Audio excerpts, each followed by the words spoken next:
नमस्कार, मैं रवीश कुमार। एक राज्य के मुख्यमंत्री को दूसरे राज्य में बनी यूनिवर्सिटी से क्या दिक्कत हो सकती है? असम के मुख्यमंत्री हिमंता बिस्वा शर्मा क्यों बार बार university of science and technology Meghalaya USTM को टारगेट कर रहे हैं? उन्होंने बयान दिया है कि वे इस यूनिवर्सिटी से बहुत ज्यादा गुस्से में हैं। हम भी समझना चाहते हैं कि ऐसा क्या हो गया कि यह यूनिवर्सिटी मुख्यमंत्री हिमंता के निशाने पर आ गई है। हम इस वीडियो में आपको बताएंगे कि बीजेपी के तमाम मंत्री, नेता इसके कैंपस में आते जाते रहे हैं। यहां तक कि मुख्यमंत्री रहते हुए हिमंता बिस्वा शर्मा भी यहां आ चुके हैं। फिर अचानक ऐसा क्या घट गया कि इसे टारगेट करने लगे?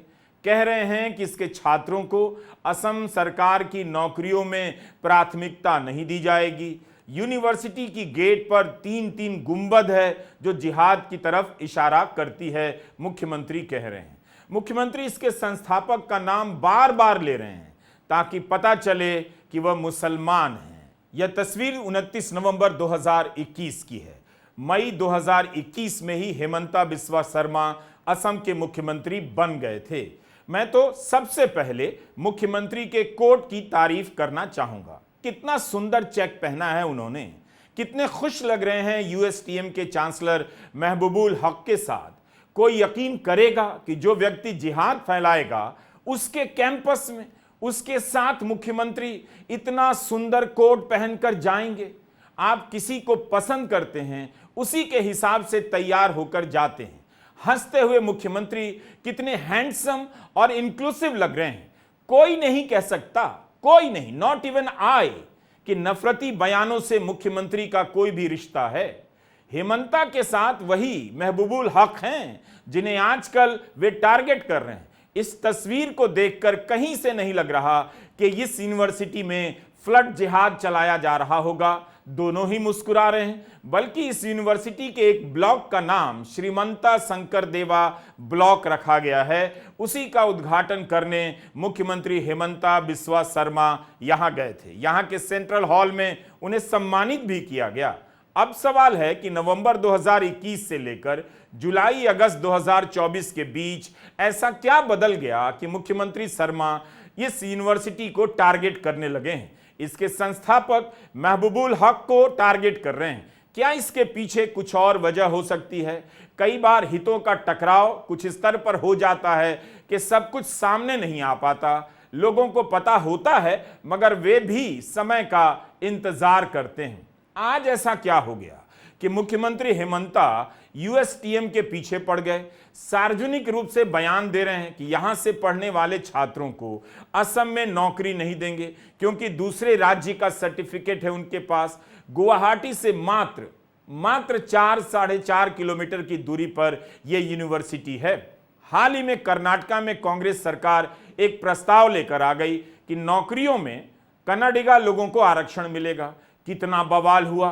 कर्नाटका बीजेपी के BY राघवेंद्र और कर्नाटका विधानसभा में नेता प्रतिपक्ष R अशोक जैसे बीजेपी के ही नेता कांग्रेस पर विकास विरोधी राजनीति का आरोप लगाने लगे। लेकिन यहां तो बीजेपी के ही मुख्यमंत्री एक यूनिवर्सिटी से पास किए हुए छात्रों को टारगेट कर रहे हैं। कह रहे हैं अन्य राज्यों की यूनिवर्सिटियों पर भी ऐसी शर्त लगा देंगे। तमाम अखबारों में हिमंता बिस्वा शर्मा के बयान भरे पड़े हैं। मुख्यमंत्री ने कहा है कि यूएसटीएम से पास होने वाले छात्रों को असम की नौकरियों में बैठने नहीं दिया जाएगा। उनके लिए एक और परीक्षा होगी और इसके लिए कानून विभाग से पता लगाने के लिए कहा गया है। वे असम ही नहीं, कर्नाटका, पश्चिम बंगाल की यूनिवर्सिटी के साथ भी ऐसा करेंगे। मगर उनका गुस्सा यूएसटीएम को लेकर ज्यादा है। कह रहे हैं कि यूएसटीएम से पास हुए छात्रों की डिग्री दूसरे राज्य की है। हिमंता बिस्वा शर्मा पूर्वोत्तर के प्रभारी हैं। अब खुद ही पूर्वोत्तर के 2 राज्यों के बीच डिग्री के बहाने विवाद पैदा कर रहे हैं। क्या बीजेपी का केंद्रीय नेतृत्व इस तरह की राजनीति को मंजूरी देता है कि एक यूनिवर्सिटी की डिग्री को असम की नौकरी में इसलिए प्राथमिकता नहीं दी जाएगी कि उसकी डिग्री दूसरे राज्य की है? मेघालय की यूनिवर्सिटी की डिग्री को असम की नौकरियों में मान्यता क्यों नहीं दी जाएगी? उन्हें कैसे एक दूसरी परीक्षा के लिए बाध्य किया जा सकता है? संविधान के किस नियम के तहत ऐसा किया जा सकता है? जबकि उस यूनिवर्सिटी में असम के भी छात्र बड़ी संख्या में पढ़ते हैं। क्या इस तरह की राजनीति से भारत में यूनिवर्सिटियां बेहतर हो जाएंगी? University of science and technology Meghalaya USTM 2008 से चल रही है। यह यूनिवर्सिटी जिस पहाड़ी पर बनी है वो गुवाहाटी से नजदीक है। असम के भी छात्र यहां पढ़ते हैं। महबूबुल हक अलीगढ़ मुस्लिम यूनिवर्सिटी के छात्र रहे हैं। उन्होंने मेघालय में एक यूनिवर्सिटी बना दी जो आज भारत की 200 यूनिवर्सिटियों में से आती है। यह वीडियो यूनिवर्सिटी का है। जाहिर है अपने प्रचार के उद्देश्य से बनाया गया है, लेकिन आप इसमें बीजेपी के कई मंत्रियों को यहां आते जाते देख सकते हैं। पूर्व राष्ट्रपति रामनाथ कोविंद भी दो बार आकर जा चुके हैं। प्रधानमंत्री की आर्थिक सलाहकार परिषद के सदस्य विवेक देबरॉय हैं। केंद्रीय मंत्री किरेन रिजिजू हैं। राज्यपाल रहे जगदीश मुखी हैं। पूर्व राष्ट्रपति एपीजे अब्दुल कलाम हैं। अगर यह यूनिवर्सिटी जिहाद फैला रही थी तब बीजेपी के नेता, केंद्रीय मंत्री, राज्यपाल, राष्ट्रपति यहां दौरा क्यों कर रहे थे? यहां पर 9000 छात्र अलग अलग विषयों की पढ़ाई करते हैं। यहां पढ़ने वाले छात्रों में 50% से भी ज्यादा हिंदू हैं, 20 से 25% मुसलमान हैं और इतने ही अनुसूचित जनजाति के हैं और ईसाई हैं। देखा जाए तो यहां मुसलमान छात्रों का प्रतिनिधित्व 5 से 10% के बीच ही है। फिर भी इसके संस्थापक के कारण इस यूनिवर्सिटी का नाम सांप्रदायिक संदर्भों में लिया जाने लगा है। बीजेपी के तमाम नेता इस यूनिवर्सिटी में आए हैं, सर्बानंद सोनोवाल से लेकर किरेन रिजिजू तक। क्या इन्हें कभी पता नहीं चला कि यूनिवर्सिटी फ्लड जिहाद में शामिल हो सकती है? तो फिर ये नेता बोलते क्यों नहीं? क्या असम के मुख्यमंत्री हिमंता बिस्वा शर्मा के सामने दो केंद्रीय मंत्री बोल नहीं सकते कि एक यूनिवर्सिटी को इस तरह से टारगेट नहीं करना चाहिए? सर्बानंद सोनोवाल इस समय जहाजरानी और बंदरगाह मंत्री हैं केंद्र में, तब भी केंद्रीय मंत्री थे जब अपना काफिला लेकर यूएसटीएम के कैंपस में आए। यह वीडियो 29 अगस्त 2023 का है। सर्बानंद सोनोवाल आयुर्वेदिक मेडिकल कॉलेज के एक ब्लॉक का उद्घाटन करने गए थे। इसके पहले सर्बानंद असम के मुख्यमंत्री रह चुके थे, तो उन्हें कुछ तो पता होगा इस यूनिवर्सिटी के बारे में। तभी तो यहां आने का आमंत्रण एक हफ्ते के भीतर स्वीकार कर लिया और आ गए। यहां पर एक और केंद्रीय मंत्री किरेन रिजिजू आ चुके हैं। किरेन रिजिजू इस समय संसदीय कार्य मंत्री हैं। उनका भी यहां दौरा हो चुका है। ठीक है कि प्राइवेट यूनिवर्सिटियां बड़े बड़े मंत्रियों को बुला लाती हैं, लेकिन अचानक से इसे क्यों टारगेट किया जा रहा है? क्या कोई दूसरा हित है जिसे हिंदू मुस्लिम के नाम पर खेला जा रहा है?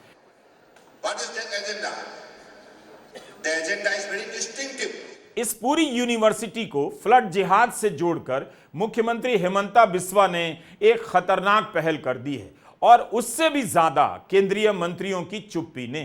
पता चलता है कि सांप्रदायिक राजनीति का विरोध करने का उनमें साहस नहीं है।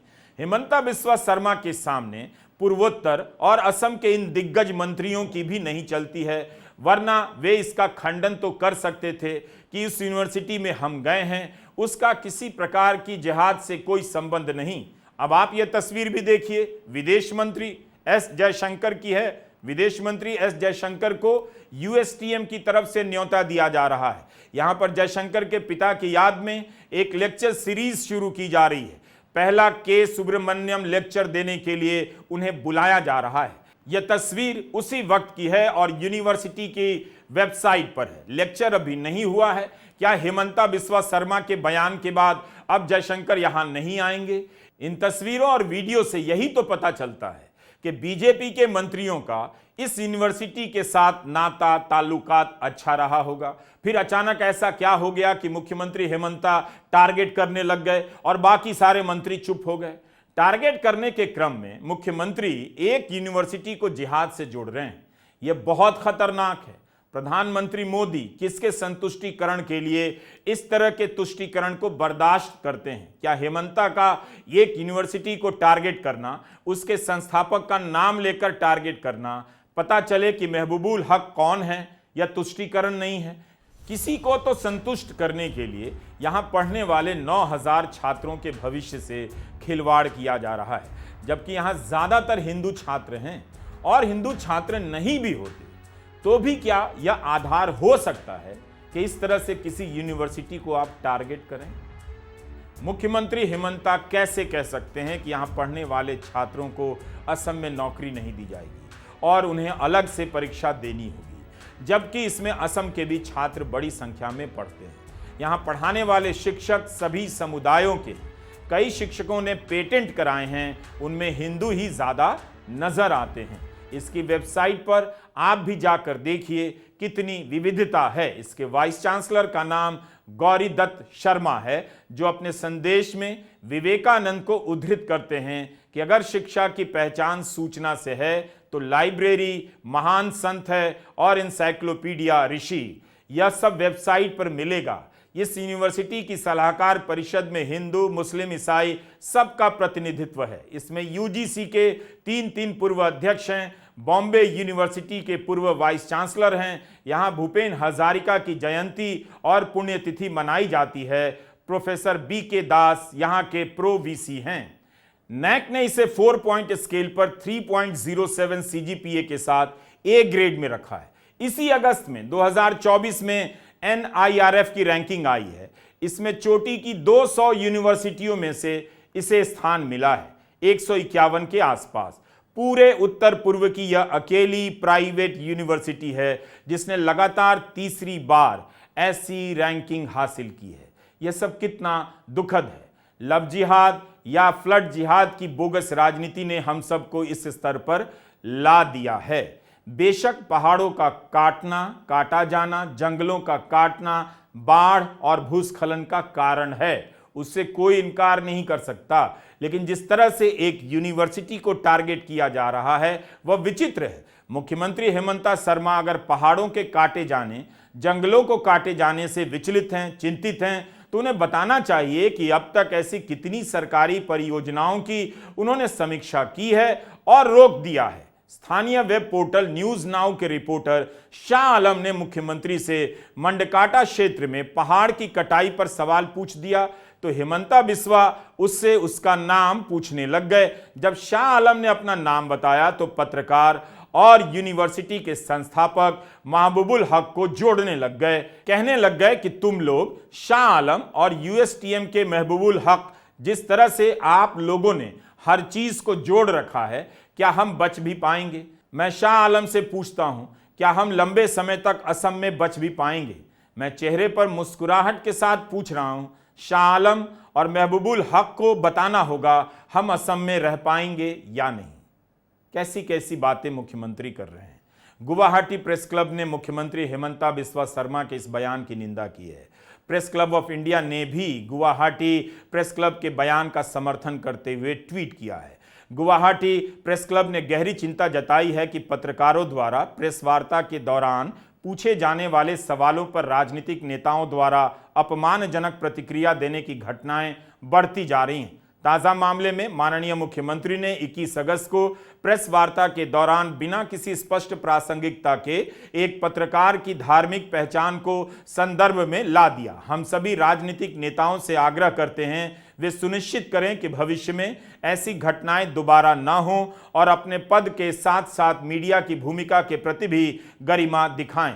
प्रेस क्लब ऑफ इंडिया इस बयान को रीट्वीट करते हुए लिखता है कि राजनेताओं को सलाह दी जाती है कि वे पत्रकारों की जाति, पंथ, धर्म या जातीयता के खिलाफ व्यक्तिगत टिप्पणी ना करें। लोकतंत्र में पत्रकारों को सत्ता में बैठे लोगों से सवाल करने का पूरा अधिकार है और इसे व्यक्तिगत रूप से नहीं लिया जाना चाहिए।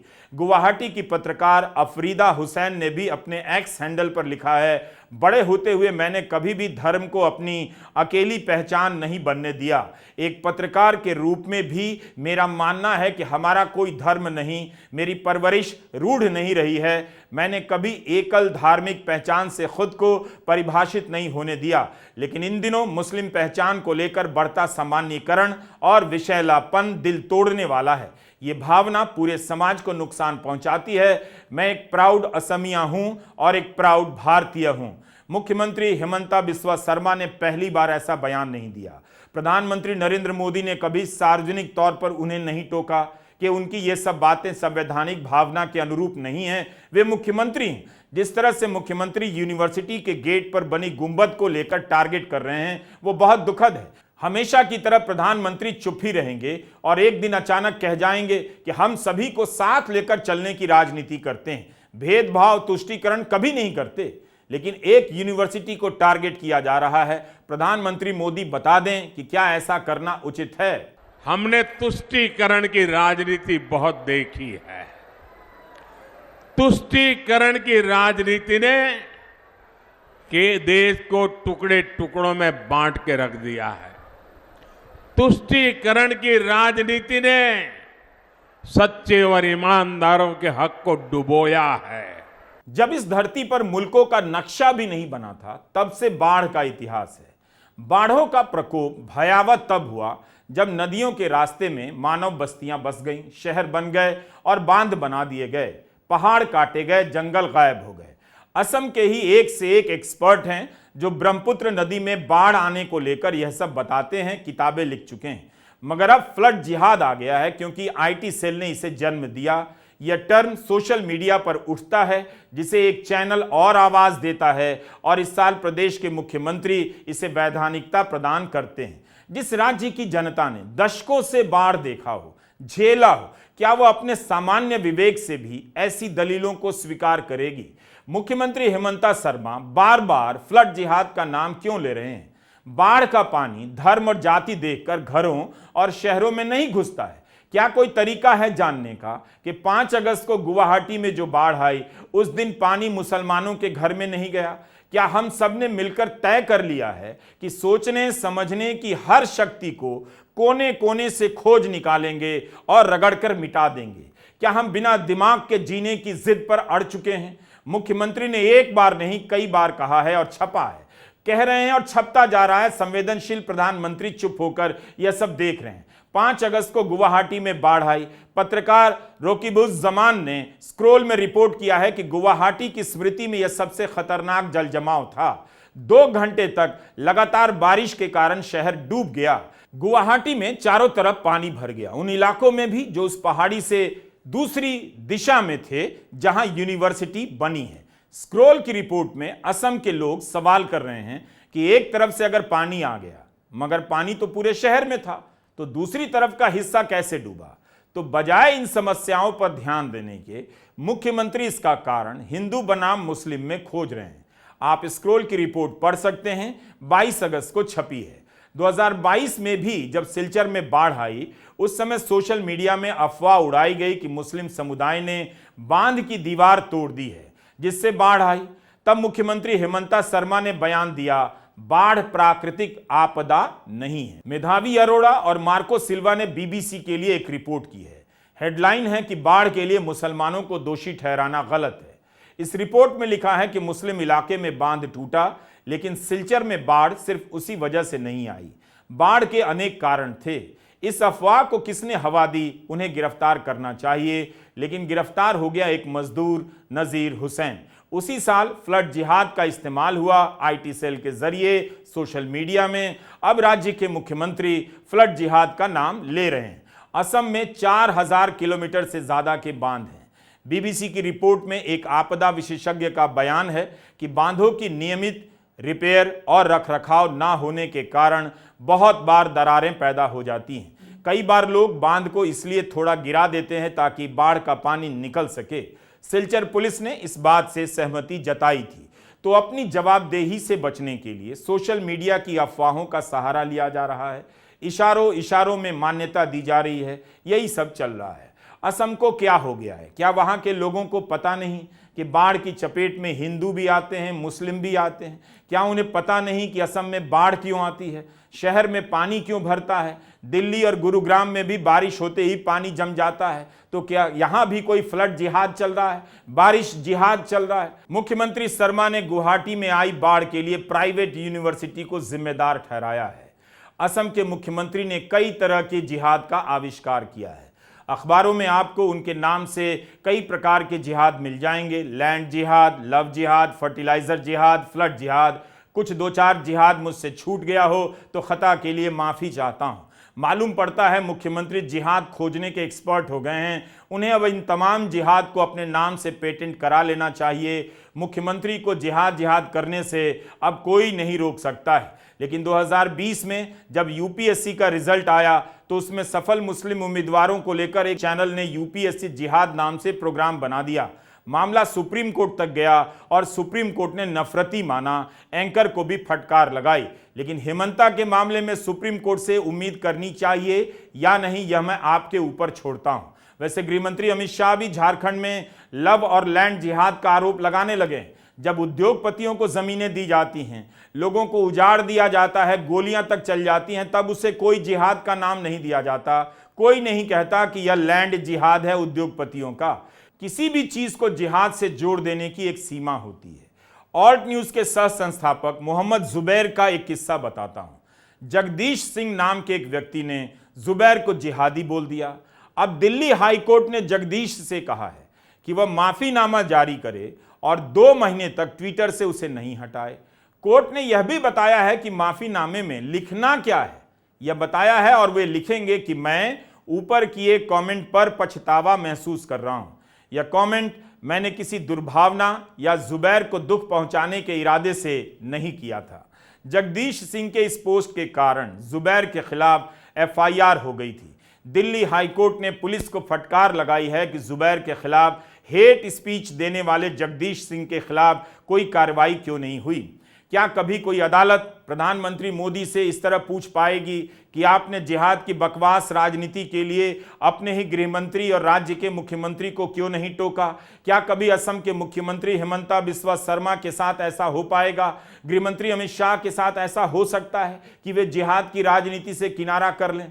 जिहाद की राजनीति कोरी कल्पना है, बोगस है। इसका भूत खड़ा कर समाज को तबाह किया जा रहा है, मुद्दों से भटकाया जा रहा है। लव जिहाद के बारे में आप इस किताब में पढ़िए, पता चलेगा कि लव जिहाद के नाम पर कानून तक बना दिया गया, लेकिन यह कितनी हवाई बात है। इस किताब को श्रीनिवासन जैन, सुप्रिया शर्मा, मरियम अलवी ने लिखा है, एलएफ ने छापा है। बाढ़ को जिहाद से जोड़ना एक ऐसा खतरनाक विचार है जो आपको कहीं का नहीं छोड़ेगा। दुनिया हंसेगी आप पर, लाफ करेगी, लाफिंग।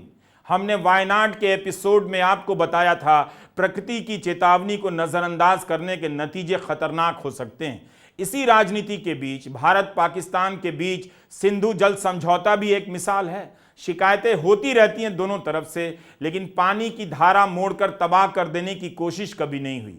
हिमंता बिस्वा शर्मा फ्लड जिहाद के बहाने एक यूनिवर्सिटी को टारगेट नहीं कर रहे हैं, वो हमारे आपके विवेक को टारगेट कर रहे हैं। हजारों छात्रों के भविष्य को असुरक्षित कर रहे हैं, उन्हें डरा रहे हैं। नमस्कार, मैं रवीश कुमार।